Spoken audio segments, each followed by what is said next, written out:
Welcome to the Rim Break Rodeo. We hope this video helps.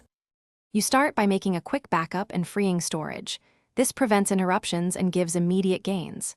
First, back up your Google account and photos, then remove big unused files so at least 10% free space remains. Once done, check for system and app updates because optimized updates often fix slowdowns. Make sure battery is above 50% or keep the charger connected. You'll perform steps that need stability. Now move to deeper cleanup and settings changes to sustain speed. You now remove long-term bottlenecks. Uninstall or disable heavy apps you rarely use and restrict background activity in app settings to stop needless processes. Next, run Storage Manager and clear app caches and duplicate media. That recovers space and reduces indexing load. Then, change developer options animation scales to 0.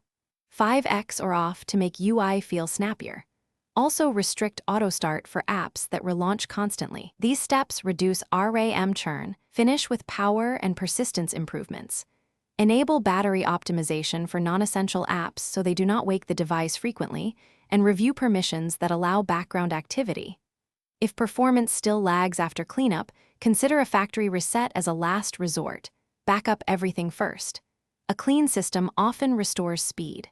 If problems persist, reboot into safe mode to isolate a misbehaving app. Uninstall recently added apps one by one until the issue disappears, then restore selectively to avoid repeats. Thanks for watching. Consider subscribing if we helped you.